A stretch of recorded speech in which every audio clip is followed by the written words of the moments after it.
Le temps presse au Japon. Le pays a la population la plus vieille au monde. Plus du quart des Japonais ont 65 ans et plus, et en 2060, ce sera 40 % de la population. Les effets se font déjà sentir.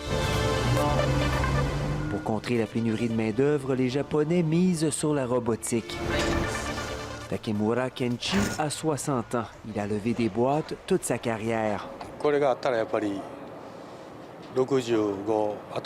Je veux prendre ma retraite dans 5 ans et cette machine va me permettre d'y arriver, lance-t-il.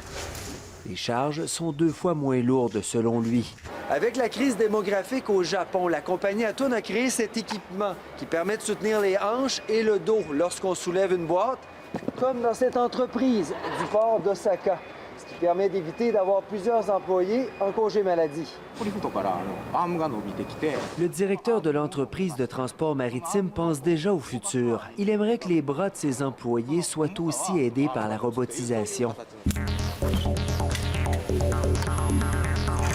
La compagnie Attune y a pensé. Ils ont créé ce prototype d'exosquelette.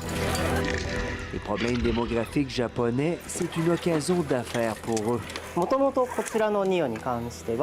Le créateur de ce robot, évalué à plus de 2 millions de dollars canadiens, espère le voir lever des tuyaux et des matériaux lourds d'ici 3 à 5 ans. Mais dans ce pays où l'on vend maintenant plus de couches pour adultes que de couches pour enfants, la pénurie de main-d'œuvre est aussi criante dans le secteur de la santé. Dans cette résidence de soins où l'on traite des patients souffrant de démence, une maladie en forte croissance au Japon, on teste aussi des robots. Contrôlé du bout des doigts, ce robot de Toyota peut reconnaître un objet au sol et joue un rôle de soutien au personnel infirmier. Alors, après avoir identifié la bouteille, le robot va la chercher, tout simplement. Puis me la remet. L'équipe de Toyota a créé ce robot pour venir en aide à l'être humain, dit-il. Il ne faut pas penser que les robots vont nous remplacer, croit le directeur adjoint de la résidence de soins. Mais ils peuvent jouer un rôle clé ici. Palulang, lui, parle toute la journée.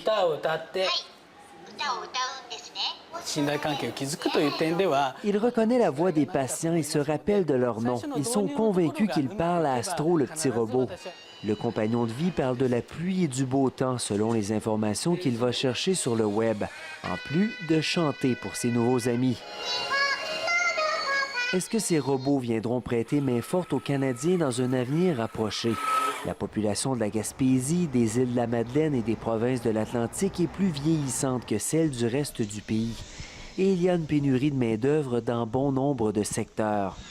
Le ministre de la Santé du Québec connaît bien le potentiel des robots pour les avoir déjà vus à l'œuvre. On voit aujourd'hui que la fiction rattrape assez souvent la réalité. Maintenant, oui, ce que vous avez vu est quelque chose qui est spectaculaire et s'approche progressivement vers une application réelle. Les représentants de Toyota seront d'ailleurs à Montréal en juillet pour participer à une compétition internationale de robotique. Ce sera une belle occasion pour ceux qui veulent en apprendre davantage sur cette technologie. Ici Philippe Grenier, Radio-Canada, Tokyo.